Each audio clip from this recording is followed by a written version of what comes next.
चलिए सभी लोगों को नमस्ते। और हम लोग शुरुआत करेंगे। जैसा कि आपको पता है कि एनसीईआरटी एग्जाम्पलर के क्वेश्चंस हम लोग देख रहे हैं।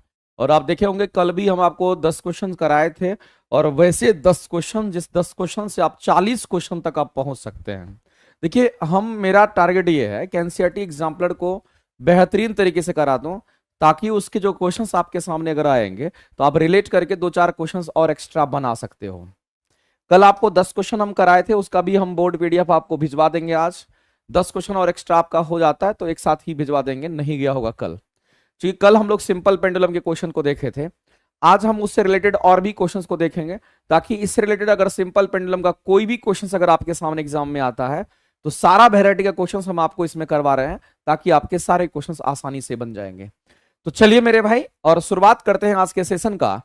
सबसे पहला क्वेश्चन आपको दे रखा है, जिसके बारे में हम लोग बात करेंगे। आपसे बोला गया वह गति जो निश्चित समय अंतराल के बाद बार बार दोहराई जाती है, यानी कि रिपीट होता है। लेकिन कंडीशन यहां लग गया मेरे भाई कि एक निश्चित समय अंतराल की बात कहते हैं। अगर निश्चित समय अंतराल कह दिया, इसका मतलब है कि अगर हर एक 2 सेकंड के बाद अगर वो अपने पोजीशन को रिपीट करती है तो लगातार वह अपने पोजीशन को रिपीट करेगी। तो ये आपको ध्यान रखना है कि ये कौन सा मोशन हमारा ऐसा है जो कि इस तरह का कंडीशन हमें देता है। तो एक चीज आपको ध्यान रखना है यहां पर। एक तो हमारा क्या होता कहेंगे, यहां पर आवृत्ति गति की हम बात करेंगे। सारे गति के बारे में हम आज आपको बताने वाले हैं, और एक एक लाइन मेरे भाई आपको आना चाहिए। अगर हम आवृत्ति गति की बात करते हैं, इसको हम लोग पेरियोडिक मोशंस कहते हैं। समझना गौर से, आज के बाद शायद आपको एक एक क्वेश्चन यहां से बन जाएंगे और कभी कोई कंफ्यूजन आपको नहीं रहेगा। इस बात को आप ध्यान रखेंगे। अगर हम पेरियोडिक मोशंस की अगर हम बात करते हैं, जिसको आवृत्ति गति हम कह रहे हैं, अगर इस पेरियोडिक मोशंस की अगर हम बात करते हैं मेरे भाई, तो आपको यह समझना पड़ेगा कि पेरियोडिक मोशन हमारा कैसे होता है और कब होता है। तो पेरियोडिक मोशंस के लिए आपको ध्यान रखना है, ये कंडीशंस है। पेरियोडिक मोशन के लिए कंडीशंस होता है मेरे भाई कि अगर कोई भी पार्टिकल या कोई भी पार्टिकल की हम बात करते हैं, एक निश्चित समय के बाद अगर अपने पोजीशन को रिपीट करती है बार बार, तो उसको हम लोग क्या कहेंगे, उसको हम लोग पेरियोडिक मोशन कहेंगे। यानी कहने का मतलब इस क्वेश्चन का आंसर आपकी आवर्ती गति हो जाएगा। ये कैसा गति हो जाएगा, तो इसको हम लोग आवर्त गति के नाम से हम लोग जानेंगे। इसको हम लोग यहां पर आवर्त गति कह देंगे। आवर्ती गति बोलिए, इसको आवृत्ति गति बोलिए कि आवर्त गति बोलिए, दोनों एक ही चीज है, कोई अलग नहीं है। इस बात को ध्यान रखेंगे। आवृत्ति गति या फिर आवर्त गति भी बोलिएगा तो चलेगा। पेरियोडिक मोशन हमारा आवर्त गति भी इसको आप बोल सकते हैं। चलो आवर्त गति ही लिख देते हैं, तुम्हारा कंफ्यूजन खत्म हो जाएगा। यहां पर इसमें हम आवर्त गति ही मेंशन कर देते हैं। हम यहां पर आवर्त गति ही मेंशन कर देते हैं। और पेरियोडिक मोशंस की अगर हम बात करते हैं, इसको आवर्त गति हम कह दिए यहां पर। यह बात आपको ध्यान रखना है कि हमारा आवर्त गति हमारा कब होता है, पेरियोडिक मोशन हमारा कब होता है। तो पेरियोडिक मोशन के लिए एक कंडीशन है कि कोई भी पार्टिकल, ध्यान रखेंगे मेरे भाई, हम कोई भी पार्टिकल की बात करते हैं, कोई भी पार्टिकल की हम बात करते हैं, पार्टिकल मतलब वस्तु होता है। कोई भी पार्टिकल एक निश्चित समय अंतराल के बाद, एक निश्चित समय अंतराल के बाद, एक निश्चित समय अंतराल के बाद, एक निश्चित समय अंतराल के बाद अपने पोजीशन को बार बार रिपीट करती है। एक निश्चित समय अंतराल के बाद, एक निश्चित समय अंतराल के बाद अपने पोजीशन को रिपीट करती है, अपने पोजीशन को रिपीट करती है, अपने पोजीशन को बार बार दोहराती है, अपने पोजीशन को रिपीट करती है। तो ऐसे मोशन को हम लोग क्या कहेंगे, तो पेरियोडिक मोशंस कहेंगे। ऐसे मोशन को हम लोग क्या कहेंगे, तो पेरियोडिक मोशन कहेंगे। जैसे एग्जांपल के तौर पे हम आपको एग्जांपल देना चाहते हैं मेरे भाई। अगर हम घड़ी की सुई की बात करते हैं, अगर हम यहां पर घड़ी की सुई की बात करते हैं, तो आपको ध्यान रखना, जो घड़ी की सुई है ये पेरियोडिक मोशन में होता है। कैसे होगा वो आपको समझना पड़ेगा। मान लेते कि ये हमारा घड़ी है और इस घड़ी में कितनी सुइयां होती है, तो हम कहेंगे घड़ी की 3 सुई होती है। सबसे छोटी सुई आवर की होगी, उससे बड़ी सुई आप देखते होंगे मिनट की, और उसके बाद हमारा क्या होता है कि यहां पर हमारा पतली सुई क्या होगी, तो यहां पर हमारा सेकंड का होता है। सबसे ऊपर 12, ये 12, और ये हमारा 3, और ये हमारा 6, और ये हमारा 9 होता है। हम घड़ी की सुई की बात कर रहे हैं, किसी भी सुई की आप बात कर लीजिए। वैसे आपको ध्यान रखना है, इस पेरियोडिक मोशंस में क्वेश्चंस आपके अच्छे तरीके के क्वेश्चन पूछे जाते हैं। हम इस बार क्या करेंगे, हम बहुत फास्ट यहां पर आपको नहीं कराएंगे, लेकिन हम एक क्वेश्चंस के माध्यम से सारी क्लियरिटी को हम आपके सामने रखेंगे, ताकि अगर कोई भी क्वेश्चंस इससे रिलेटेड अगर आपसे पूछ लेता है तो आप अच्छा कर पाओगे। अगर आवर्ती गति की अगर हम बात करते हैं तो आवर्ती गति पीरियोडिक मोशन जिसको कहते हैं, कोई भी पार्टिकल एक निश्चित समय अंतराल के बाद अपने पोजीशन को रिपीट करती है। तो मैंने एग्जांपल लिया कि घड़ी की सुई की बात करते हैं, घड़ी की सुई भी हमारा एक पार्टिकल है, ये घड़ी है, घड़ी हमारा क्लॉकवाइज चलेगा। और घड़ी की कोई भी सुई ले लीजिए, मिनट हैंड लीजिए, आवर हैंड ले लीजिए या सेकंड हैंड आप ले लीजिए, अगर मेरे भाई ये रोटेट करेगा तो क्लॉकवाइज रोटेट करेगा। दूसरी बात आपको ये समझना है, अगर हम मान लेते कि ये मिनट हैंड की हम बात करते हैं या आवर हैंड की बात करते हैं, मान लेते ये आवर हैंड हमारा है, घंटे की सुई है, तो आपको एक बात पता होगा कि घंटे की सुई जो है 12 घंटे के बाद फिर इस पोजीशन पर आ जाएगी, फिर अगले 12 घंटे के बाद फिर इस पोजीशन पे आएगी। यानी कि आप देख पा रहे होंगे हर एक 12 घंटे के बाद वह अपने पोजीशन को रिपीट करेगी। कौन सा पोजीशन? तो कहेंगे ये 12 वाला जो पोजीशन है उसको रिपीट करेगी। ऐसी परिस्थिति में हम कहेंगे वो हमारा पीरियोडिक मोशन में होगा। ऐसे ही सेकंड हैंड की सुई करती है और ऐसे ही हमारा क्या करता है, तो यहां पर आवर हैंड और हमारा मिनट हैंड की सुई करती है। तो घड़ी की सुई हमारा कैसा गति करेगा, तो हम कहेंगे ये हमारा कंप्लीट रूप से यहां पर पीरियोडिक मोशन होगा। ये कैसा मोशन होगा, तो हम इसको पीरियोडिक मोशन कहेंगे, इस बात को आप ध्यान रखना। और पीरियोडिक मोशन तो हमारा यहां होगा। क्या इसमें मेरे भाई ऑसिलेटरी मोशन होगा? क्या आपको बताना है, क्या इसमें ऑसिलेटरी मोशन होगा? देखते हैं कितने लोग आंसर करते हैं। क्या इसमें ऑसिलेटरी मोशन होगा? हम तो पीरियोडिक मोशंस की बात कर रहे हैं, क्या इसमें ऑसिलेटरी मोशन होगा? बिल्कुल भी नहीं होगा, क्योंकि मेरे भाई ऑसिलेटरी मोशंस के लिए कंडीशन होता है कि एक निश्चित टाइम इंटरवल के बाद अपने पोजीशन को रिपीट तो करेगी ही करेगी, साथ ही साथ इसमें एक कंडीशंस बहुत इंपॉर्टेंट होता है ऑसिलेटरी में कि वह टू एंड फ्रो मोशन करता, आगे पीछे की गति करता है, आगे पीछे ऐसे वाइब्रेट करता है।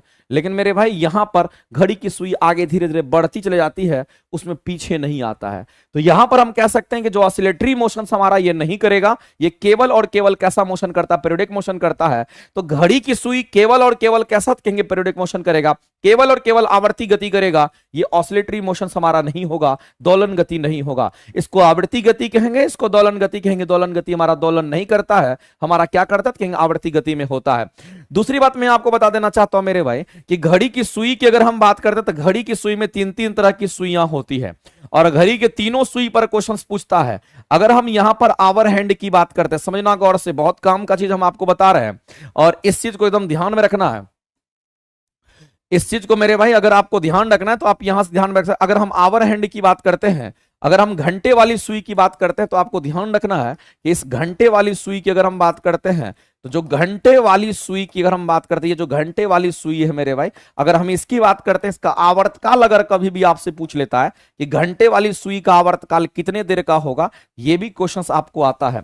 तो घंटे वाली सुई का आवर्तकाल कितने देर का होगा, तो जाहिर सी बात है मेरे भाई कि घंटे वाली जहां से सुई चलना शुरू किया, अगर ये अपने जगह पर फिर से पहुंच जाता है तब हम कहेंगे एक आवर्तकाल कंप्लीट हुआ। अगर यहां से चलना शुरू किया तो कितने देर के बाद फिर घंटे वाली सुई यहां पर रहेगी, तो आप कहेंगे सर 12 घंटे के बाद होगा। इसका मतलब 12 घंटा क्या होगा, कहेंगे इसका आवर्तकाल हो जाएगा। ये बात आपको ध्यान रखना है कि कितना होगा, कहेंगे यहां पर 12 घंटे की अगर बात करेंगे तो इसका आवर्तकाल हो गया। ऐसे ही मेरे भाई आपको बताना है, देखते हैं कितने लोग इस क्वेश्चन के आंसर कर पाते हैं। हम यहां पर मिनट वाली सुई की हम आपसे क्वेश्चन कर रहे हैं कि ये मिनट वाली जो सुई है उसका आवर्तकाल आपको बताना है। तो मिनट वाली जो सुई है इसका आवर्तकाल आपको बताना है, इसके आवर्तकाल क्या होंगे ये मेरे भाई, इसका टाइम पीरियड आपको बताना है, इसका आवर्तकाल कितने देर का होगा, ये आपको व्हाट क्वेश्चन मार्क है। इसी तरीके से मेरे भाई मैं आपको कहना चाहता हूं, यहां पर सेकंड हैंड वाली जो सुई है, यानी कि सेकंड वाली जो सुई है उसके आवर्तकाल भी आपको बताना है। देखते हैं कितने लोग इस क्वेश्चन के आंसर करते हैं, तब हम समझेंगे कि आपको साइंस आता है। सेकंड वाली जो सुई होगी, सेकंड हैंड वाली जो सुई होगी, इस सेकंड वाली सुई का अगर आवर्तकाल आपसे पूछता, देखते हैं कितने लोग इसमें से ऐसे हैं जो कि इसके आवर्तकाल, उसके टाइम पीरियड के बारे में बता पाता है कि इसका कितने देर का आवर्तकाल होगा। मैंने एक तो बता दिया, लेकिन दूसरा और तीसरा आपको बताना है कि मिनट वाली सुई का आवर्तकाल कितने देर का होगा, सेकंड वाली सुई का आवर्तकाल कितने देर का होगा। मैंने आपको यहां पर किसका बता दिया मेरे भाई, तो मैंने आपको घंटे वाली सुई का आवर्तकाल बता दिया। आपके एग्जाम का ये क्वेश्चन है, आपको लगता होगा कि मास्टर ऐसे मजाक कर रहा है, जिस दिन क्वेश्चन पूछेगा उस दिन जरूर हम याद आएंगे तुमको। लेकिन एक बात हम कहना चाहते हैं, हम वही पढ़ाएंगे जो एग्जाम में पूछता है। चूंकि हम 1-2 हजार क्वेश्चन का डिस्कशन नहीं कराए हैं, मेरे पास 50,000 क्वेश्चन हमारे सामने से गुजरा है और इसीलिए हम इतना फेथफुली तुमको कह रहे हैं ये क्वेश्चन एग्जाम में पूछता है। तो देखते हैं कितने लोग आंसर यहां पर कर रहे हैं। चलिए हम आपको बता देते हैं, नहीं समझ में आया तो चलिए बता देते हैं। घंटे वाली सुई का आवर्तकाल का मतलब होता है कि जहां से चलना शुरू किया वहीं अगर पहुंच गया, एक साइकिल कंप्लीट यानी एक आवर्तकाल कंप्लीट हो गया। ऐसा ही मेरे भाई अगर हम कहेंगे मिनट वाली सुई का, आप ये बताइए कि मिनट वाली सुई यहां से यहां अगर चलेगा तो हम कहेंगे 12 पंचक कितना, तो 60 मिनट का हो जाएगा। तो मिनट वाली सुई का जो आवर्तकाल होगा मेरे भाई वह कितने देर का होगा, तो आप कहेंगे ये 60 मिनट का हो जाएगा गुरुजी, ये तो 60 मिनट का होगा। 60 मिनट का मतलब होता है 1 घंटे की बात करेंगे। 60 मिनट कहने का मतलब 1 घंटे की बात करेंगे, यानी कि आवर्तकाल 1 घंटे का। 1 घंटे के बाद मिनट वाली सुई आपकी अपने पोजीशन पे पहुंच जाएगी, ये ध्यान में, या फिर 60 मिनट कह सकते हैं। ऐसे ही सेकंड वाली जो सुई होती है इसका आवर्तकाल अगर आपसे पूछ लेगा तो मेरे भाई सेकंड वाली सुई के आंसर आपको करने हैं। आपको पता होगा कि एक मिनट में ये पूरा का पूरा घूम जाता है, इसका मतलब 60 सेकंड का होगा। तो इसका आवर्तकाल कितने देर का होगा मेरे भाई, तो यहां पर 60 सेकंड का होगा, और 60 सेकंड आप यहां पर आंसर कर सकते हैं। तो क्वेश्चन आपको एक तो आपको 12 घंटे का वाला आया, और दूसरा आपको यहां पर क्या तो कहेंगे यहां पर हमारा मिनट वाली सुई का आवर्तकाल, और तीसरा हमारा सेकंड वाली जो सुई होती है उसका आवर्तकाल हमारे सामने आ गया। क्या बताइए मेरे भाई, इस बातों से सहमत है? क्वेश्चन के आंसर मिल गए हैं, लेकिन मैं आगे इन सभी चीजों के बारे में आपसे बात करेंगे। अगला क्वेश्चन मेरे भाई यहां पर इसी में दे रखा, जिसको स्थानांतरीय गति कहते हैं, और स्थानांतरीय गति को हम लोग ट्रांसलेटरी मोशन कहते हैं। एक बात मेरे भाई समझना कि जब स्थानांतरीय गति की बात होती है, जब ट्रांसलेटरी मोशन की बात होती है, तो इस मोशन में क्या होगा, या तो आगे जाएगा या तो पीछे आएगा, रोटेट नहीं करेगा, या तो आगे जाएगा या तो पीछे। जैसे कि मान लेते हैं ऐसे होल में ऐसे डाल दिए, ये या तो आगे जा रहा है या तो पीछे आ रहा है, या तो मेरे भाई आगे जा रहा है या तो ये पीछे आ रहा है, इसको ट्रांसलेटरी मोशन कहेंगे। ये रोटेट नहीं कर रहा है, अगर ये रोटेट कर जाएगा तब इसको हम लोग रोटेटरी मोशन कहेंगे। लेकिन ये सिर्फ इसमें जा रहा है और वापस आ रहा है, सिर्फ जा रहा है वापस आ रहा है, इसका मतलब ये ट्रांसलेटरी मोशन होगा। इसका स्थानांतरण होता है एक जगह से दूसरे जगह, यानी आगे और पीछे, आगे और पीछे। आप कहने का मतलब मेरे भाई आप समझने की कोशिश कीजिए कि ट्रांसलेटरी मोशन कहने का मतलब ऐसे रखा हुआ है, तो ये रोटेट नहीं करेगा, ये सिर्फ आगे जाएगा या फिर अगर पीछे आता है, ऐसे मोशन को ट्रांसलेटरी मोशन कहते हैं। तो मेरे भाई ऐसा ये चीज आपको क्लियर हो गया कि ट्रांसलेटरी मोशन हमारा क्या होता है, इसमें रोटेशन नहीं होता है, इसमें एक जगह से दूसरे जगह हमारा क्या होता है, ये वस्तु हमारा जाता है, उसको ट्रांसलेटरी मोशन कहेंगे। जैसे कि अगर मैं आपसे कहना चाहूं मेरे भाई, ऐसे अगर हम आपको कहेंगे कि मान लेते हैं कि यहां पर कि एक ब्लॉक है, चलो इसकी क्लियरिटी और भी हम आपके सामने रखते हैं, और एक डायग्राम के और एक एग्जाम्पल के की वजह से हम आपको यहां पर बताना चाहते हैं कि ट्रांसलेटरी मोशन एक्चुअली में हमारा होता क्या है। तो मान लेते हैं कि यहां पर एक सतह है और इस सतह पर एक वस्तु रखी हुई है, जैसा कि आप देख पा रहे होंगे ये वस्तु है, और ये वस्तु मेरे भाई कैसा गति करेगा, तो ये वस्तु ऐसा गति करेगा, आप यहां पर गौर से देखिए, या तो ये आगे जाएगा या तो ये पीछे जाएगा। तो आगे पीछे अगर ये गति कर रहा है, इसको हम कहते हैं ट्रांसलेटरी मोशन। ये कौन सा मोशन होगा मेरे भाई, तो आपको ध्यान रखना है, इसको यहां पर ट्रांसलेटरी मोशन के नाम से जानते हैं, और ये ट्रांसलेटरी मोशन हमारा कहलाता है, और इसी को स्थानांतरीय गति हिंदी में हम लोग कहते हैं। क्लियर हो गया होगा। अब यहां पर साइक्लिक मोशन की अगर बात करते हैं तो साइक्लिक मोशन को भी पढ़ लेते हैं, इसमें क्या दिक्कत है मेरे भाई। अगर हम लोग साइक्लिक मोशन की अगर हम बात करते हैं, यदि हम लोग चक्रीय गति यानी कि साइक्लिक मोशंस की अगर बात करें, तो आपको ध्यान रखना है कि साइक्लिक मोशन कहने का मतलब, जैसे कि आप सर्कुलर मोशन पढ़ते हैं, जैसे आप वृत्तीय गति पढ़ते हैं, तो कोई भी वस्तु अगर मान लेते हैं कि कोई भी वस्तु अपने साइकिल में अगर रोटेट कर रहा, जैसे मान लेते हैं कि ये साइकिल है और इसमें कोई वस्तु हमारा यहां पर है, और ये वस्तु साइकिल में रोटेट कर रहा है। साइकिल कहने का मतलब जहां से चला वहीं पहुंचेगा, इसका मतलब ये हमारा वस्तु है, ये वस्तु यहां से चलना शुरू करेगा और ये वस्तु इस तरह से ऐसे साइकिल में रोटेट करेगा, इसको साइक्लिक मोशन कहते हैं। ये इस तरह से रोटेट करेगा, इसको साइक्लिक मोशन कहते हैं। लेकिन एक साइकिल कंप्लीट करने के लिए वस्तु जहां से चलना शुरू करेगा वहीं अगर पहुंच जाएगा तो हम कहेंगे एक साइकिल कंप्लीट किया है। इसका मतलब ये साइक्लिक मोशन हमारा होगा, और इसी को सर्कुलर मोशन भी कहते हैं। तो जो साइक्लिक मोशन होता है मेरे भाई, इस बात को आप ध्यान रखेंगे, जो हमारा साइक्लिक मोशन होता है उसी को हम लोग क्या कहेंगे, तो सर्कुलर मोशन के नाम से भी जानते हैं। ये बात आपको आना चाहिए। तो जो साइक्लिक मोशन है इसी को हम लोग क्या कहेंगे, तो इसी को हम लोग यहां पर सर्कुलर मोशन कहते हैं। ये बात आपको ध्यान रखना है, यही हमारा सर्कुलर मोशन होगा, यही हमारा वृत्तीय गति हो जाएगा। अब एक और गति की हम बात करेंगे जिसको रिलेटिव मोशंस की हम बात करते हैं। तो मेरे भाई अगर हम यहां पर रिलेटिव मोशंस की अगर हम बात करते हैं जिसको सापेक्षिक गति कहते हैं, ये भी मेरे भाई आपके लिए खासा इंपॉर्टेंट है कि रिलेटिव मोशंस हमारा होता क्या है। तो रिलेटिव मोशंस तभी आता है, रिलेटिव मोशंस तभी आता है, सापेक्षिक वेग तभी आता है, सापेक्षिक गति तभी होता है जब वेग में अंतर होता है। अब मेरे भाई जैसे आप गाड़ी से चलते हैं तो देखते होंगे एक गाड़ी आपसे आगे और आपकी गाड़ी पीछे, तो आप क्या देखते हैं कि आपसे कोई ना कोई गाड़ी आगे जा रही है, इसका मतलब आपके सापेक्ष में, आपके गाड़ी के सापेक्ष में उसकी गति ज्यादा होगी, तभी तो वो आगे है। और आगे वाला आदमी देखेगा, वो अपने सापेक्ष में आपको देखेगा, वो अपनी गति देखेगा आपके सापेक्ष में, तो पाएगा कि आप पीछे हैं, इसका मतलब आपकी गति कम है, ये पाएगा। तो मेरे भाई जब कभी भी सापेक्षिक गति होती है तो वहां पर हम कहते हैं सापेक्षिक गति हमेशा वेग में अंतर के कारण होता है। जितना ज्यादा वेग में अंतर होगा उतना ही सापेक्षिक गति ज्यादा होगा। और मैं आपसे पूछना चाहता हूं मेरे भाई, अगर दो गाड़ी एक समान चाल से अगर चलती है, अगर दो गाड़ी एक समान चाल से चलती है, बताइए सापेक्षिक गति का मान क्या होगा। दो गाड़ी एक समान वेग से चलती है तो बताइए सापेक्षिक वेग का मान क्या होगा, ये आपको बताना है। दो गाड़ी मेरे भाई एक समान चाल से चलती है, बताना है कि सापेक्षिक वेग हमारा क्या होगा। तो मैं आपको कहना चाहता हूं मेरे भाई, जब दो गाड़ी एक समान चाल से चलेगी तो वेग में अंतर जीरो, सापेक्षिक वेग जीरो। क्योंकि सापेक्षिक वेग या सापेक्षिक गति हमेशा किसके कारण आता है, तो आपको याद रखना है ये वेग में अंतर के कारण पैदा होता है।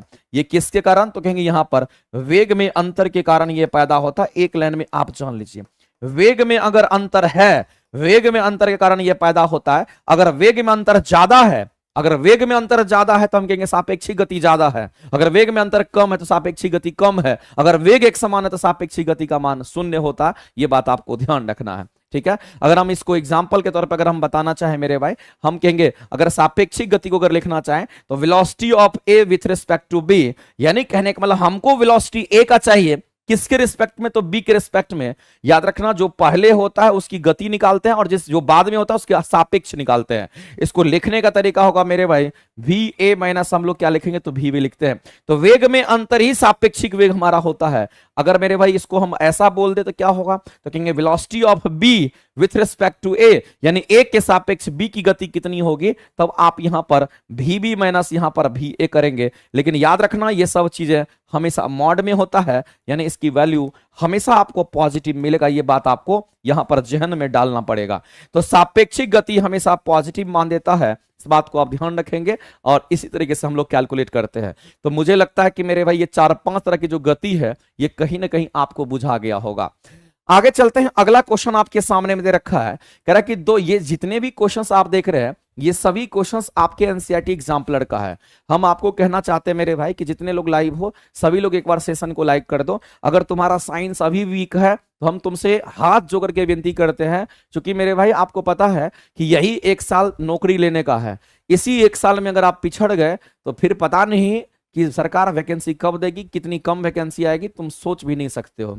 अगर तुम्हारे अंदर थोड़ा भी जान है, तुम्हारे अंदर थोड़ा भी ललक है कि हमको नौकरी लेना है, अगर तुमको साइंस तुम्हारा अगर वीक है तो मेरे अखंड ज्योति बैच से जरूर जुड़ना, और वहां पर तुमको बेहतर तरीके से बेहतर कंटेंट के साथ पूरा वीडियो एनिमेशन का माध्यम देकर के हम क्लास करा रहे हैं। अगर तुमको विश्वास नहीं है तो प्लेटफॉर्म बाय नवीन कुमार सिंह एप्लीकेशन डाउनलोड करिए, जाइए वहां पर उस एप्लीकेशन पर अखंड ज्योति बैच का आप वीडियो देखिएगा, उसमें पड़ा हुआ होगा डेमो के रूप में, आप उसको देख सकते हैं कि किस लेवल से हम उसमें करा रहे हैं, और आपको पता चल जाएगा कि हम कहाँ हैं और सर कितना बढ़िया से सर पढ़ा रहे हैं। तो आपको अगर लगता है कि मुझे साइंस करना है, 2-2.5 महीने में कंप्लीट करना है, तो उस बैच से आप जुड़िए। बेहतर तरीके से बेहतर कंटेंट के साथ उसमें हम क्लास करा रहे हैं। जिसको भी चाहिए 6 to 8, 9, 10 या रेलवे के एग्जाम की किसी भी एग्जाम की तैयारी करने वाले या बिहार के किसी एग्जाम की तैयारी करने वाले स्टूडेंट को अगर साइंस की क्लासेस चाहिए तो अखंड ज्योति बैच से जरूर जुड़ना। फिजिक्स, केमिस्ट्री, बायो के बेहतरीन क्वेश्चंस, बेहतरीन थ्योरी के साथ साथ आपको चैप्टर वाइज क्वेश्चंस भी होंगे उसमें, ठीक है। चलिए आगे ये इन्फॉर्मेशन हम आपको इसलिए शेयर करना चाहते हैं क्योंकि आप सभी लोग मेरे दिल से जुड़े हुए हो, आप सभी लोग मेरे साथ लगातार क्लास में अटेंड करते हो। अगर ये इन्फॉर्मेशन आपको साझा करें तो बेनिफिट आपको ज्यादा से ज्यादा होगा और रिजल्ट भी आपका होना है। अब देखिए ये क्वेश्चन क्या कर रहा है कि दो क्रमिक, क्रमिक का मतलब लगातार होता है, दो क्रमिक शीर्ष के बीच की दूरी कितनी है। तो दो क्रमिक शीर्ष के बीच की दूरी की अगर बात करेंगे तो ये कितना सेंटीमीटर है, 10 सेंटीमीटर है। और आपसे पूछा गया है कि बता दीजिए मेरे भाई कि तरंगदैर्घ्य का जो मान है वो हमारा क्या होगा। तो मेरे भाई दो क्रमिक शीर्ष बोला गया है, तो शीर्ष और गर्त की अगर हम बात करते हैं, शीर्ष और गर्त हमारा कहां पे बनता है, तो शीर्ष और गर्त हमारा अनुप्रस्थ तरंग में बनता है। इस बात को ध्यान रखेंगे, शीर्ष और गर्त किस में बनेगा, तो अनुप्रस्थ तरंग में बनता है। और अनुप्रस्थ तरंग को अगर आप देखिएगा तो कुछ ऐसा ही अनुप्रस्थ तरंग आपको दिखेगा मेरे भाई, कुछ ऐसा ही अनुप्रस्थ तरंग आपको दिखेगा। तो ऐसी परिस्थिति में आपको ध्यान रखना है कि अगर हम तरंग की बात करते हैं, तरंग हमारा ऐसा होता है, ये हमारा तरंग होता है, तरंग की दिशा ये है, कण का कंपन ऐसे होता है। मैंने आपको कई बार ये बात बताया है, मैं फिर भी रिपीट करता हूं ताकि मेरे भाई, मुझे पता है कि बहुत सारे बच्चे इसमें ऐसे होते हैं जो कि बार बार किसी भी चीज को भूल जाते हैं। मैं उसको याद दिलाना चाहता हूं कि आप एक एक चीज को अच्छे से करो। अब देखो यहां पर तरंग और शीर्ष की जब हम बात करते हैं, शीर्ष की बात करते हैं, इसको शीर्ष कहेंगे, जो ऊपर जाएगा उसको शीर्ष कहेंगे, इसको क्या कहेंगे तो इसको भी शीर्ष कहेंगे, नीचे वाले को क्या कहेंगे तो गर्त कहेंगे। तो ध्यान रखना मेरे भाई, इसको हम यहां पर गर्त कहते हैं, नीचे वाले को क्या कहेंगे तो गर्त कहते हैं, इसको ट्रफ कहते हैं, और ऊपर वाला जो होता है इसको हम लोग शीर्ष के नाम से जानते हैं। ये शीर्ष यानी कि पीक पोजीशन है, या शीर्ष बोलिए, या इसी को अगर हम लोग बोले यहां पर, ये भी हमारा क्रस्ट बोलते हैं, या फिर इसी को हम लोग शीर्ष भी कहेंगे। अब आपको ये बोला गया है कि यहां पर दो क्रमिक शीर्ष, मतलब दो लगातार शीर्ष बोल रहा है, एकदम मीनिंग को समझने का कोशिश कीजिए। दो क्रमिक, क्रमिक का मतलब हमारा लगातार होता है, या दो क्रमागत शीर्ष यानी कि दो लगातार शीर्ष की बात करते हैं। इसका मीनिंग समझिए, दो लगातार शीर्ष की हम बात करेंगे। हमने आपको पहले ही बोल दिया है, ये क्लासेस आपको एकदम आराम आराम से हम कराएंगे ताकि ज्यादा से ज्यादा बेनिफिट आपको हो पाए। तो दो लगातार शीर्ष की हम बात करते हैं, तो दो लगातार शीर्ष क्या होगा, एगो शीर्ष ये है तो दूसरा यही नहीं होगा, इसके बीच में तो कोई शीर्ष नहीं बना है। तो दो लगातार शीर्ष के बीच की जो दूरी होगी उसको हम लोग वेवलेंथ कहते हैं। तो दो लगातार शीर्ष के बीच की दूरी हमारा ये है, और इसको हम लोग क्या कहेंगे तो ये हमारा एक वेव है, और वेव की लंबाई जो होती है वेवलेंथ होता है, और वेवलेंथ को हम लोग लैम्डा से दिखाते हैं। इस बात को आप ध्यान रखना। अब क्वेश्चन में आपको दे रखा है कि ये वेवलेंथ कितना दे रखा है, तो ये क्वेश्चन में आपको यहां पर बोल दिया मेरे भाई कि वेव की लंबाई कितनी दे रखी है। तो वेव की लंबाई यहां पर ये क्लियरली आपको बोल दिया कि वेव की लंबाई यहां पर 10 सेंटीमीटर है। अगर वेवलेंथ की लंबाई कितनी है, अगर 10 सेंटीमीटर की अगर बात कर रहा है, आपसे पूछा गया मेरे भाई कि तरंगदैर्घ्य बताइए मीटर में क्या होगा। अब बताइए सेंटीमीटर को मीटर में कन्वर्ट करना होगा, कौन नहीं करेगा। सेंटीमीटर को मीटर में कन्वर्ट करने के लिए छोटे से बड़े यूनिट में जाने के लिए स्टैंडर्ड मान से डिवाइड करते हैं, और ये वैल्यू हमारा मीटर में आ जाएगा। इसको कैलकुलेट करोगे ये खत्म हो जाएगा, और फाइनली ये 0.1 मीटर आपका आ जाएगा। तो वेवलेंथ हमारा कितना होगा तो इतना हो जाएगा। इस बात को आप ध्यान रखेंगे, यानी कि 0.1 मीटर हमारा यहां पर राइट हो जाएगा। ऑप्शन नंबर हम लोग यहां पर बी करेंगे करेक्ट। क्या मेरे भाई दो शीर्ष के बीच के लगातार दूरी को वेवलेंथ कहते हैं? आपसे मैं जानना चाहता हूं कि क्या दो क्रमागत यहां पर गर्त के बीच की दूरी को भी क्या हम वेवलेंथ कहते हैं? बिल्कुल कहते हैं मेरे भाई। यानी एक तो गर्त हमारा ये हो गया, और दूसरे गर्त की हम बात करते हैं, दूसरा यहां पर हमारा ये गर्त हो गया। तो एक गर्त से दूसरे गर्त के बीच की भी दूरी को कहेंगे तो इसको भी वेवलेंथ कहेंगे। और ये भी कितना होगा तो कहेंगे ये भी हमारा 10 सेंटीमीटर होगा, जो कि 0.1 मीटर के बराबर हो जाएगा। तो मेरे भाई दो लगातार शीर्ष बोले या दो लगातार गर्त बोले कोई फर्क नहीं पड़ता, आप आसानी से कर सकते हैं। गुरुजी हम डी फार्मा किए हुए हैं, क्या रेलवे पैरामेडिकल कैटेगरी का फॉर्म भर सकते हैं? कृपया मुझे बताएं। डी फार्मा किए तो आप फॉर्म भर ही सकते हैं पैरामेडिकल का, उसमें आप भर सकते हैं फॉर्म। आप एक बार सही से पढ़ लीजिएगा, पैरामेडिकल का आप उसमें फॉर्म भर सकते हैं। ठीक है, चलिए, तो ये चीज आपका निकल गया। इस चीज को मेरे भाई जरूर ध्यान में रखना। आगे बढ़ते हैं और अगला क्वेश्चन हम लोग देखते हैं। अगला क्वेश्चन आपके सामने है, और ये क्वेश्चन मेरे भाई बहुत अच्छा क्वेश्चन है। इसके ऊपर हम थोड़ा टाइम देंगे और अच्छे से बताएंगे। कह रहा है कि न्यूटन के अनुसार बोला गया है कि गैसीय माध्यम, ये क्वेश्चन बहुत बेहतरीन है, तुम जितना सोच नहीं रहे हो उससे ज्यादा बेहतरीन है। और कह रहा है कि न्यूटन के अनुसार, आपको कह रहा है मेरे भाई कि गैसीय माध्यम में गतिमान अनुदैर्घ्य तरंग, यानी कि गैसीय माध्यम, माध्यम कैसा है तो कहेंगे गैस का माध्यम है, ये ठोस नहीं है, ये गैस माध्यम है। और इसमें कह रहा है कि गतिमान अनुदैर्घ्य, अनुदैर्घ्य तरंग की बात कर रहा है, क्या संचरण। तो मेरे भाई अनुदैर्घ्य तरंग जैसे ही बोला, इसका मतलब ध्वनि तरंग की बात कर रहा है। अनुदैर्ध्य तरंग बोल दिया, इसका मतलब किसकी बात कर रहा है? इसका मतलब यहां पर ध्वनि तरंग की बात कर रहा है, यहां पर मेरे भाई साउंड वेव की बात कर रहा है। किसकी बात कर रहा है? तो यहां पर आपसे साउंड वेव की बात कर रहा है। अब मामला यह है कि अगर यहां पर साउंड वेव की अगर बात करेगा, जिसको ध्वनि तरंग हम कहते हैं, तो ध्वनि तरंग हमारा कैसी तरंग है? तो यहां पर ध्यान रखना है, ये हमारा अनुदैर्ध्य तरंग है। ध्वनि तरंग कैसी तरंग दे रहा है? तो कहेंगे ये हमारा अनुदैर्ध्य तरंग होती है, इस बात को आप ध्यान रखेंगे, ये अनुदैर्ध्य तरंग होती है। दूसरी बात, अनुदैर्ध्य तरंग जब एक जगह से दूसरे जगह चलती है तो आपको ध्यान रखना है, इनको चलने के लिए मीडियम चाहिए, इनको माध्यम चाहिए, ठोस, द्रव और गैस। लेकिन ठोस में इसकी स्पीड सबसे अधिक होती है, गैस में इसकी स्पीड सबसे कम होती है। और अनुदैर्ध्य तरंग हमेशा डिस्टरबेंस के कारण चलती है। जितना ज्यादा डिस्टरबेंस होगा उतनी ही इसकी गति ज्यादा होगी, जितना कम डिस्टरबेंस होगा उतनी ही गति इसकी कम होती है। ये बात आपको ध्यान रखना है। तो मेरे भाई मैं आपको बताना चाहता हूं, अगर ध्वनि तरंग हमारा अनुदैर्ध्य तरंग यहां पर है और आपसे पूछा गैसीय माध्यम की बात करें कि अनुदैर्ध्य तरंग हमारा का संचरण जो होगा वो कैसा होगा, और ये कौन बताया? तो न्यूटन ने बताया। तो एक चीज आपको ध्यान रखना पड़ेगा मेरे भाई, कि अगर हम लोग गैसों के अंदर अगर गति को फाइंड आउट करते हैं तो उसके लिए एक हमारा फॉर्मूला होता है, जिस फॉर्मूला को आप ध्यान रखेंगे, और ये बड़े काम का फॉर्मूला है, इसको जरूर संभाल के रखिएगा। इसी इंफॉर्मेशन से आपके क्वेश्चंस यहां पर बनेंगे। तो यहां पर आपको ध्यान रखना है कि अगर हम लोग ध्वनि की बात करते हैं, हम किसकी बात कर रहे हैं? तो ध्वनि की गति की बात करते हैं, जिसको ध्वनि की गति को हम लोग v से दिखा देते हैं। अब ये ध्वनि की गति को फाइंड आउट करने के लिए एक फॉर्मूला हमारे पास होता है न्यूटन के अनुसार मेरे भाई। तो ध्वनि की गति के लिए एक न्यूटन ने एक फॉर्मूला दिया है, और इस फॉर्मूला पर हम यहां पर काम करने वाले हैं।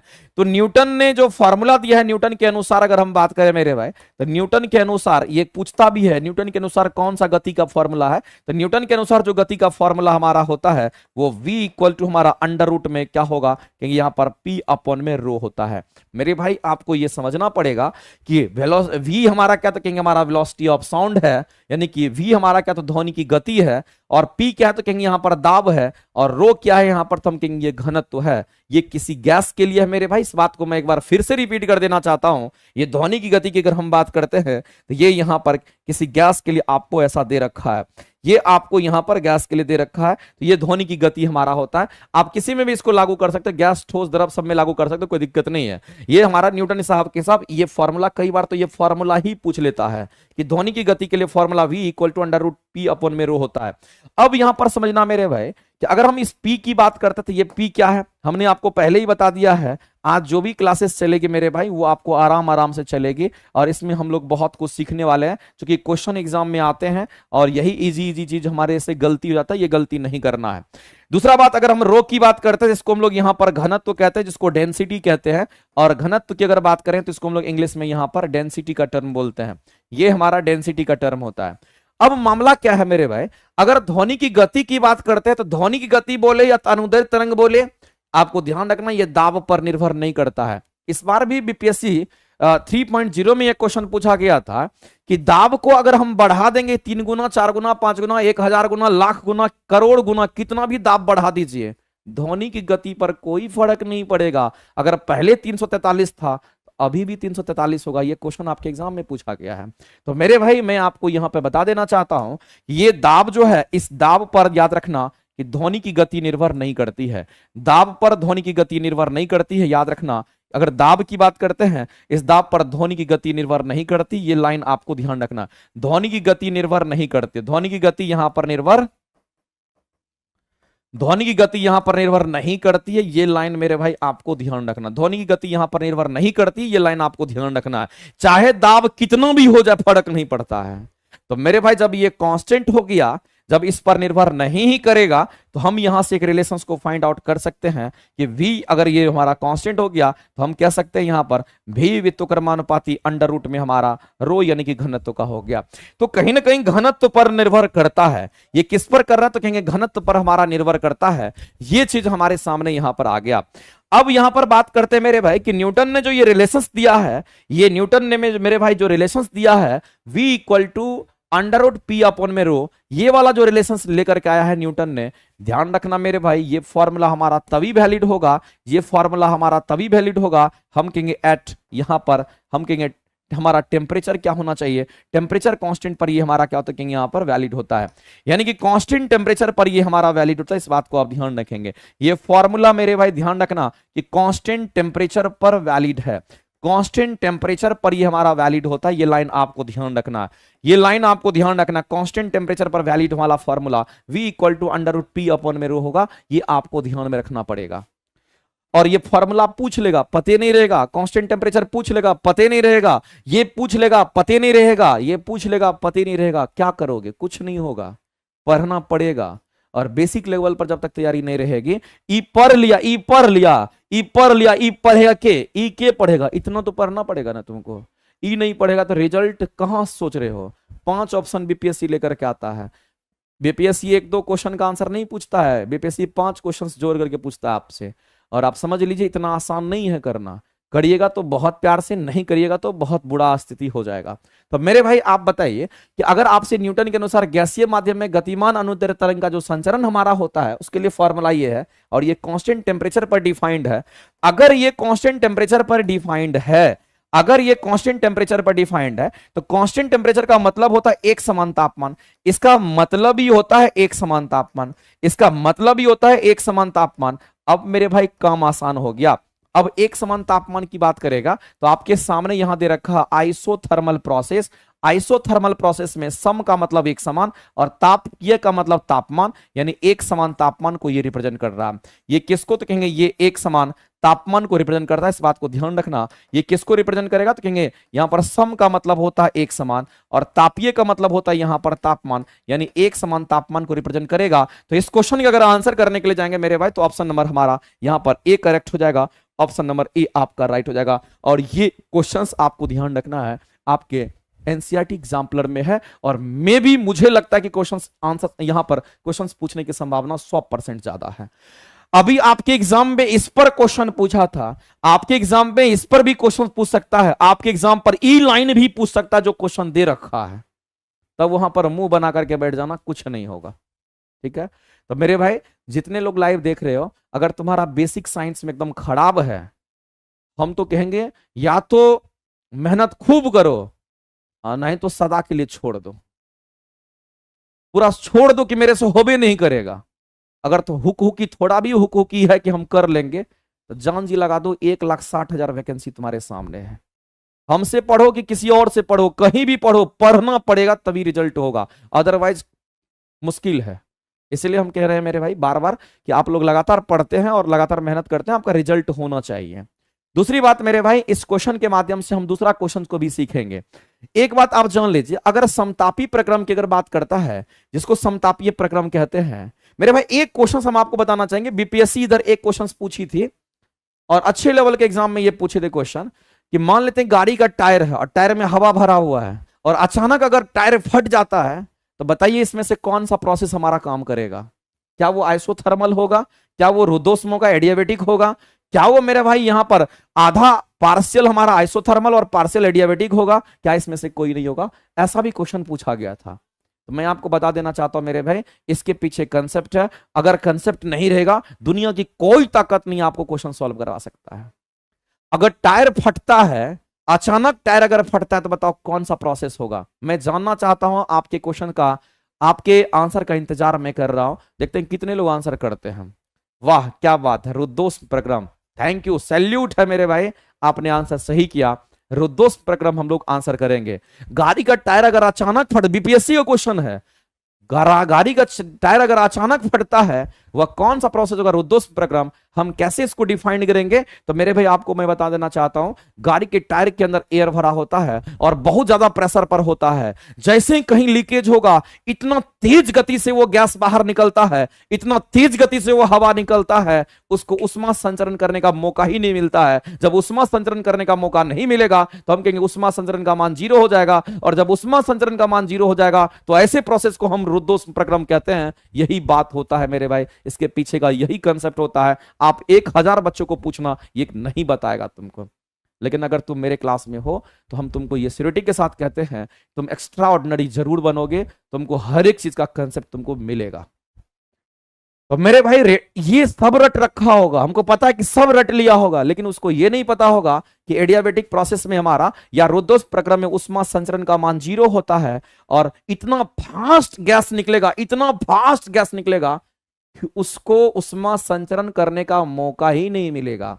इसका मतलब उष्मा संचरण का मान 0 हम कहेंगे वह रुद्धोष्म प्रक्रम हो जाएगा। चलिए मेरे भाई, मेरी आवाज जा रही होगी, मेरी आवाज जा रही होगी, मेरी आवाज जा रही होगी। चलिए अगले क्वेश्चन को हम लोग यहाँ पर देखते हैं। नेक्स्ट क्वेश्चन की अगर हम बात करते हैं तो इस क्वेश्चन को भी हम लोग देखेंगे। अब इस क्वेश्चन पर हम लोग आते हैं। हम लोग बहुत बात कर लिए लेकिन समझना भी है, ये भी क्वेश्चन आपके लिए बेहतर है। कह रहा है कि दो स्वरित्र द्विभुजों की आवृत्ति दे रखी है। देखो कुछ नहीं समझ में आएगा तो डेटा समझ में आना चाहिए। डेटा दे रखा है, आवृत्ति की बात कर रहा है, और क्रमशः का मतलब होता है लगातार। तो पहली फ्रीक्वेंसी इतनी है, फ्रीक्वेंसी का यूनिट हर्ट्ज होता है, देख करके ही पता कर लेंगे कि ये फ्रीक्वेंसी दे रखा है, आवृत्ति है। और दूसरी फ्रीक्वेंसी इतनी हर्ट्ज की दे रखी है। आपसे कह रहा है कि इनके द्वारा हवा में उत्पन्न ध्वनि के तरंगदैर्घ्य का अनुपात क्या होगा। अब देखिए तरंगदैर्घ्य का अनुपात पूछा है और आवृत्ति दे रखा है, तो आवृत्ति और तरंगदैर्घ्य में एक रिलेशन होता है, इस बात को आप ध्यान रखेंगे। यहां पर हम आवृत्ति तथा तरंगदैर्घ्य की अगर बात करते हैं, आवृत्ति तथा मेरे भाई यहां पर अगर हम तरंगदैर्घ्य की बात करते हैं तो इसमें एक संबंध होता है। इसके बीच में क्या होगा तो कहेंगे आवृत्ति तथा तरंगदैर्घ्य में क्या होता है, कहेंगे के बीच यहां पर संबंध होता है। इसके बीच में क्या होगा तो कहेंगे यहां पर, इसके बीच में यहां पर संबंध होता है। ये बात आपको ध्यान रखना है। अब मामला यह है कि आवृत्ति और तरंगदैर्घ्य में रिलेशन क्या होगा, तो आवृत्ति जो हमारा होता है उसको न्यू से दिखाते हैं और ये सी अपॉन में लैम्डा होता है। अब मेरे भाई ये फॉर्मूला को चलो हम थोड़ा बड़ा करके लिख देते हैं, ताकि मेरे बहुत सारे भाई साहब ऐसे हैं जिनको थोड़ा बड़ा बड़ा सब कुछ चाहिए। तो ये सी अपॉन में हमारा लैम्डा हो जाएगा। अब इस सी की बात करते हैं तो ये हमारा क्या, तो कहेंगे स्पीड ऑफ साउंड की बात करते हैं, जो कि हमारा यहां पर कांस्टेंट मान करके चलते हैं। ये हमारा नियत होता है, इस ये नहीं बदलेगा। तो जाहिर सी बात है कि हमारे पास आवृत्ति और वेवलेंथ का रिलेशन हमारा कैसा, कहेंगे यहां पर हमारा कहीं ना कहीं मेरे भाई उल्टा हमारा हो गया। अब ये उल्टा रिलेशन हमारा मिल गया।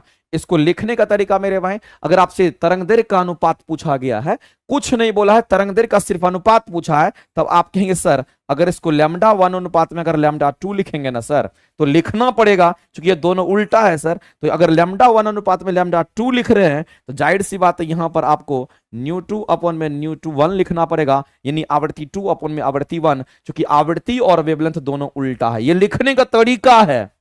अगर ये 1 अनुपात 2 होगा तो ये 2 अनुपात 1 होगा, चूंकि दोनों उल्टा है। तो मेरे भाई अब बता दीजिए कि वेवलेंथ का अनुपात पूछा है, दोनों की आवृत्ति आपको दे रखी है, बताओ नहीं निकल जाएगा। तो ये 2 वाला है, क्योंकि आपको पहले वाला हमारा न्यू 1, बाद वाला हमारा न्यू 2, तो कहेंगे न्यू 2 हमारा कितना, तो कहेंगे ये हमारा 384 हर्ज है, और नीचे में हमारा कहेंगे 128 से हम डिवाइड कर देंगे, तो 128 हमारा ये हो गया। अब देखिए इसको अगर कट करेंगे तो कितना में कटेगा, तो 12 या 36 हमको लग रहा 8 या 24, यानी कहने का मतलब ये हमारा 3 अनुपात हमारा 1 हो जाएगा। इसका मतलब है मेरे भाई ये हमारा यहाँ पर हम कहेंगे 3:1 यानी कि 3 अनुपात 1, आप कहेंगे ये हमारा 3 अनुपात 1 हो जाएगा। तो यहां पर आप देखिए वेवलेंथ का जो अनुपात है 3 अनुपात 1, यानी इस क्वेश्चन का अगर आंसर करेंगे तो ऑप्शन नंबर आपका बी करेक्ट हो जाएगा। जब तक मेरे भाई ये फॉर्मूला आपको नहीं पता होता तो आप कैसे इसको फाइंड आउट करते, तो फॉर्मूला भी आपको आना चाहिए। अरे साउंड तो जा रही होगी मेरे भाई, साउंड जा रही होगी, एक बार सभी लोग कंफर्म करेंगे मेरी आवाज जा रही है क्या। आप सभी लोग एक बार कंफर्म करके बताएंगे मेरी आवाज जा रही है क्या। जितने लोग लाइव देख रहे हैं सभी लोग एक बार सेशन को लाइक वाइक भी करो यार, तुम लोग कुछ नहीं करोगे, तुम लोग चाहते कोई मास्टर का एनर्जी खत्म हो जाए। अरे लाइक वाइक कर दिया करो, ठीक है। हम लोग क्या कर रहे हैं, जितना भी पढ़ रहे हैं क्वेश्चन सीख रहे हैं, और हमको लगता है कि सभी लोग सीख भी रहे होंगे और सभी लोगों को मजा भी आ रहा होगा। अगर मजा नहीं आता मेरे भाई तो फिर तो गड़बड़ है। ये देखो टीआरई 2 की बात करते हैं, टीआरई 1 में क्वेश्चन पूछा था ना ऐसा, बताओ इस क्वेश्चन का आंसर देखते हैं कितना लोग आंसर करता है। और ये एनसीईआरटी एग्जाम्पलर का क्वेश्चन है, हम समझ रहे हैं। तुमको लगे अभी तो तुमको लगेगा कि सर इजी करा रहे, इजी है रे, रख करके बताओ तो आंसर देखते हैं कितना लोग आंसर करता है। हाउ इज द जोश संतोष कुमार चमनपुरा गोह से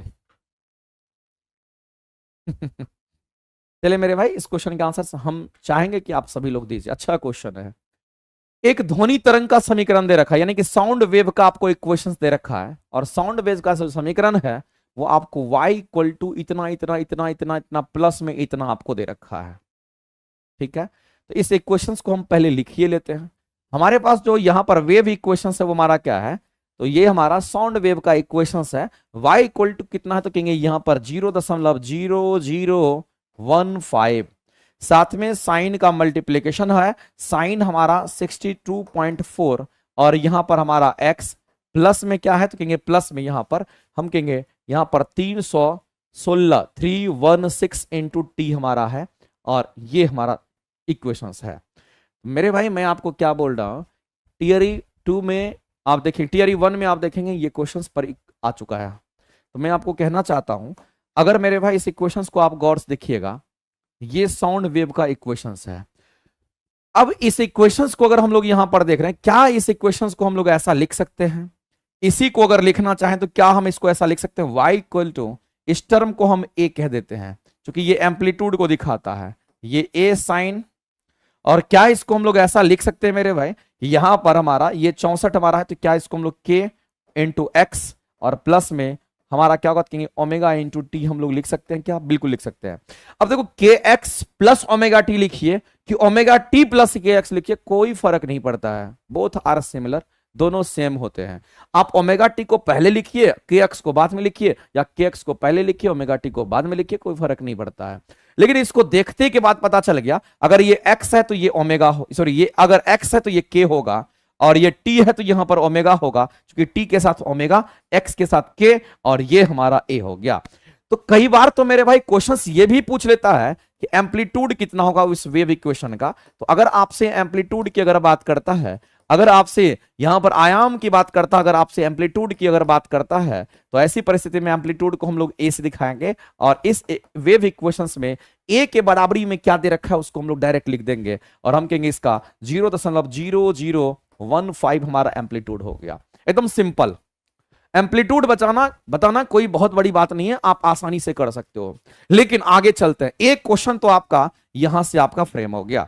दूसरा क्वेश्चन मेरे भाई आपसे क्या पूछेगा, आपसे ये पूछ लेगा कि बताओ इसकी फ्रीक्वेंसी कितनी होगी, इसकी आवृत्ति कितनी होगी। अगर हम लोग फ्रीक्वेंसी की बात करेंगे तो हमारे पास एक फॉर्मूला होता है ओमेगा इक्वल टू यहां पर 2πfn का। जितने तरह के क्वेश्चन बन सकते हैं हम सारा यहां पर डिस्कस कर देते हैं इसके बारे में। तो मेरे भाई एक बात आपको क्लियर हो गया, यहां पर fn हमारा क्या कहेंगे, इसी को हम लोग फ्रीक्वेंसी कहते हैं, ये हमारा क्या कहेंगे, इसको हम लोग आवृत्ति कहते हैं, और इसी को हम लोग फ्रीक्वेंसी कहते हैं। इस बात को आप ध्यान रखेंगे। तो ये हमारा कहीं ना कहीं यहां पर फ्रीक्वेंसी है। तो कितना फ्रीक्वेंसी होगा तो निकाल सकते हैं। तो फ्रीक्वेंसी को fn को साइड करिए तो ओमेगा अपॉन में 2π हो जाएगा। अब मेरे भाई आप बता दीजिए, क्या इस इक्वेशंस में ओमेगा का मान पता नहीं है? क्या इस इक्वेशन में ओमेगा का मान पता नहीं है? अगर ये इक्वेशंस आपको याद रहेगा तो टी के बगल वाला हमेशा ओमेगा होता है, तो टी के बगल वाला हमेशा ओमेगा है, तो ओमेगा का मान 316 है। तो बताओ मेरे भाई, इस ओमेगा की जगह पर तुम 316 रखोगे कि नहीं रखोगे? रख दिए।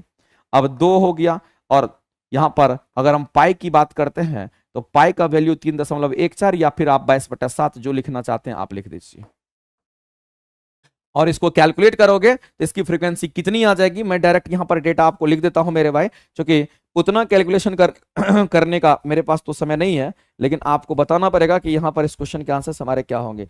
इसकी फ्रीक्वेंसी के बारे में आपको बताना पड़ेगा। चलो एक बार कैलकुलेट करके बता दो मेरे भाई कि क्या होगा। हम कैलकुलेट ही कर देते हैं, चलो ठीक है। इसको 7 को ऊपर लेके जाते हैं, 22 दूना 44, यानी कहने का मतलब है ये कितना हो जाएगा। चलो कैलकुलेट ही कर लेते हैं, नहीं तो कहोगे सर कैलकुलेट आपने किया नहीं। 316 और गुना में करेंगे 7, 2212, 2212 और डिवाइड करेंगे किससे, तो 44 से। ये जो कुछ भी आएगा वो हर्ज में फ्रीक्वेंसी आएगी, और इसमें डिवाइड कर दीजिए 44 से। ये वैल्यू आपको 50.57 आ गया। इसका मतलब फ्रीक्वेंसी कितना, तो 50.57 की फ्रीक्वेंसी हर्ज में होती है। इतना फ्रीक्वेंसी हमारा निकल। दूसरा क्वेश्चन ये पूछता है, हम सारे क्वेश्चंस पर चर्चा कर रहे हैं, तीसरा क्वेश्चन आपसे क्या पूछेगा, तो तीसरा क्वेश्चन मेरे भाई आपसे तरंगदैर्घ्य पूछेगा। तीसरा क्वेश्चन अगर आपसे पूछेगा तो वो तरंगदैर्घ्य पूछेगा। प्रणाम सर जी, सर ऐप पर जो एप्लीकेशन पर न्यू बैच स्टार्ट किए हैं साइंस की, क्या एएलपी एग्जाम तक फिनिश हो जाएगा? बिल्कुल हो जाएगा, 2.5 महीने के नहीं। एएलपी का एग्जाम अगर आपका हो जाता है सितंबर में तो दिक्कत है। वैसे हमारी उसमें ये कम से कम आपको 2.5 महीने का समय लगना है। अगर एएलपी के लिए नहीं होगा तो टेक्नीशियन में काम आएगा। टेक्नीशियन नहीं होगा तो मेरे भाई आगे एनटीपीसी भी है, ग्रुप डी है, सब लगातार वैकेंसी आपके सामने आएगी। रेलवे के किसी भी एग्जाम में आपको हमेशा काम आएगा, और बेहतर तरीके से आएगा। आप साइंस की क्लासेस कर सकते हो, क्योंकि बेहतर कंटेंट खोजोगे तो जल्दी मिलता नहीं है, और हम गर्व के साथ कह सकते हैं कि बेहतर कंटेंट अगर हम आपको दे रहे हैं तो उसको कर लीजिए। ठीक है, चलिए। बीपीएससी में बीपीएससी में साइंस में है क्या? बीपीएससी में क्या लिखना है? बीपीएससी में क्या कहना चाह रहे हैं नवीन जी, बताइए। Munaf Singh ji, sir BPSC TGT में 90 नंबर है, यूपी से हूं। 90 नंबर तो आपका अच्छा मार्क्स है, आपका मेरे भाई होने की संभावना प्रबल है। लेकिन इंतजार करिए, जब तक फाइनल रिजल्ट नहीं आ जाता है तब तक हम कुछ कह नहीं सकते हैं, चूंकि बच्चे बहुत सारे हैं और उतना सारा डेटा मेरे पास नहीं है कि हम आपको एग्जैक्ट बता दें। ठीक है, चलिए दूसरा क्वेश्चन हम आपसे पूछना चाहते हैं। एक क्वेश्चन तो हमारा निकल करके आ गया, इतना ये आवृत्ति निकल करके आ गया मेरे भाई, आवृत्ति हमने निकाल दिया। अब हम आपसे जानना चाहते हैं हमको क्या चाहिए, तो वेवलेंथ चाहिए। अगर मेरे भाई क्वेश्चंस में तरंगदैर्घ्य पूछा है, यानी कि आपसे क्या पूछा है, तो आपसे तरंगदैर्घ्य पूछा है, और तरंगदैर्घ्य कहने मतलब आपसे लैम्डा का मान पूछा गया है। अब देखो लैम्डा का मान भी कैसे निकलेगा, तो लैम्डा का मान निकालने के लिए आपको कुछ नहीं करना, एकदम सिंपल सा फॉर्मूला पर इसको बैठा देना है और यहां से लैम्डा के मान पुट करेंगे, आपके आंसर्स यहां से निकल करके आ जाएंगे। अब यहां पर जो हमारा के दे रखा है मेरे भाई, अगर के की अगर हम बात करते हैं, ये जो हमारा के और एक्स हमारा होता है, ये के हमारा किसके बराबर होगा, तो कहेंगे ये 2 पाई अपॉन में लैम्डा के बराबर होता है। ये किसके बराबर होता है, ये फॉर्मूला ही होता है, ये कहीं मिलेगा नहीं, हम लिखा रहे हैं ये 2 पाई अपॉन में लैम्डा के बराबर होता है। ये जो हमारा है ये 2 पाई अपॉन में लैम्डा के बराबर होगा, यानी इस x से पहले जो k है वो हमारा क्या होगा, तो कहेंगे यहां पर 2 पाई बाय लैम्डा के बराबर। हमको लैम्डा चाहिए मेरे भाई, हमको तरंगदैर्घ्य चाहिए, तो हम कहेंगे 2 पाई डिवाइडेड बाय हम k लिखेंगे। अब बताइए 2 पाई का वैल्यू आप 22/7 रख दीजिए ऊपर में, और नीचे में k का मान आपको पता है कि कितना है, तो x के बगल वाला k, तो x के बगल वाला k यानी कि 22.4, 62.4, इसका मतलब यहां पर 62.4 को पुट कर दीजिए, और इसको जब सॉल्व करिएगा तो ये डेटा आपके निकल करके आ जाएंगे। ये कितना हो जाएगा मेरे भाई, कैलकुलेट करोगे तो ये आपको फाइनली 0.1 आपका आ जाएगा, और इतना मीटर होगा, और ये वेवलेंथ निकल के आ गया। तो आप यहां पर देख रहे हैं एक क्वेश्चन आपने सॉल्व नहीं किया है, आप लगातार मेरे भाई 4-5 तरह के क्वेश्चन आपने सॉल्व किया है, फॉर्मूला सीखा आपने, क्या है कैसे टर्म को निकालना सीखा आपने। तो मेरे भाई एक एक चीज आपके लिए यहां पर जहन में आपको रखना पड़ेगा, क्योंकि ये भी क्वेश्चंस है, ये भी क्वेश्चंस है, ये भी क्वेश्चंस है, और यहां से हमने ये भी निकाला। तो क्वेश्चन अगर इस फ्रेम पर अगर पूछेगा तो मुझे लगता है कि आप बना लोगे, इसमें कहीं से कोई दिक्कत नहीं। यस सर आप बहुत अच्छा पढ़ाते हैं, कंसेप्ट में दम है, आप लगातार पढ़िए तो पता चल जाएगा कि कंसेप्ट खतरनाक रहता है, उसके लिए आपको सोचना ही नहीं है। लेकिन जितना बात मैंने बता दी है ये सब आपके कॉपी में नोट में होना चाहिए, आप मजाक में मत लीजिएगा, एक एक डेटा को नोट करके जरूर लिखिएगा, क्योंकि कौन क्वेश्चन कहां से आएगा पता नहीं है। आपसे तरंगदैर्घ्य पूछा था, आपसे लैम्डा पूछा था, लैम्डा का मान यहां कैलकुलेट हुआ है मेरे भाई 0.1, यानी कि ऑप्शन नंबर ए आपका राइट होगा। और ये भी आपका एनसीईआरटी एग्जाम्पलर का क्वेश्चन है, ये भी एनसीईआरटी एग्जाम्पलर का आपका क्वेश्चन है, ध्यान रखेंगे। सर मैं सब्जेक्ट सोशल साइंस है तो साइंस पढ़ना होगा क्या, नहीं सोशल साइंस वाले को साइंस का है पढ़ना पड़ेगा रे, सोशल साइंस वाला साइंस पढ़ के की करेगा, साइंस वाला साइंस पढ़ेगा। चलो तो यहां तक हो गया, आगे चलते हैं। अगला क्वेश्चन मेरे भाई हमारे सामने है, वह ताप जिस पर वायु का वेग 27 डिग्री सेंटीग्रेड और अपने मान का 2 गुना हो जाएगा, तो बताइए इसमें क्या करेंगे। इस क्वेश्चन के आंसर्स आपको करके बताना है, इस क्वेश्चन के आंसर्स आपको करके बताना है मेरे भाई। वैसे आज हम इस क्लास को यहीं तक रखेंगे, ठीक है, क्योंकि आपको जितना क्वेश्चन कराना था आप ये समझ लीजिए, अगर हम 5 क्वेश्चन अगर आपको करवाए हैं तो 5 क्वेश्चन कहने वाला 20 क्वेश्चन 25 क्वेश्चन के बराबर आपको कंसेप्ट मिला है। आप जल्दीबाजी में कहते सर लैम्डा निकालना, फॉर्मूला ई वाला लगाते और आंसर करके निकल लेते, ये सब छोड़ देते, बताओ ये सब क्वेश्चन एक्स्ट्रा हुआ कि नहीं हुआ, ये वेव के क्वेश्चंस को मैंने बताया ये हुआ कि नहीं हुआ। तो आप देखिएगा ओवरऑल तो लगभग आपको क्वेश्चंस हम इतने देर में ज्यादातर चीज हम आपको प्रोवाइड करते हैं, ठीक है। तो चलिए मेरे भाई इसका बोर्ड पीडीएफ हम आज बोलेंगे आपके पास चला जाएगा, ये लोग डालता नहीं है लेकिन आज हम बोलेंगे, कान उखाड़ लेंगे अगर नहीं डालेगा तो। और उसके बाद जो है कल भी आपकी क्लासेस इसी टाइम पर चलेगी, 6:30 बजे आप सभी लोग लाइव आएंगे और 6:30 बजे से आपकी क्लासेस चलेगी। बहुत बहुत धन्यवाद मेरे भाई, मिलते हैं हम लोग कब, तो मिलेंगे हम लोग फिर कल 6:30 बजे, ठीक है। बहुत बहुत धन्यवाद।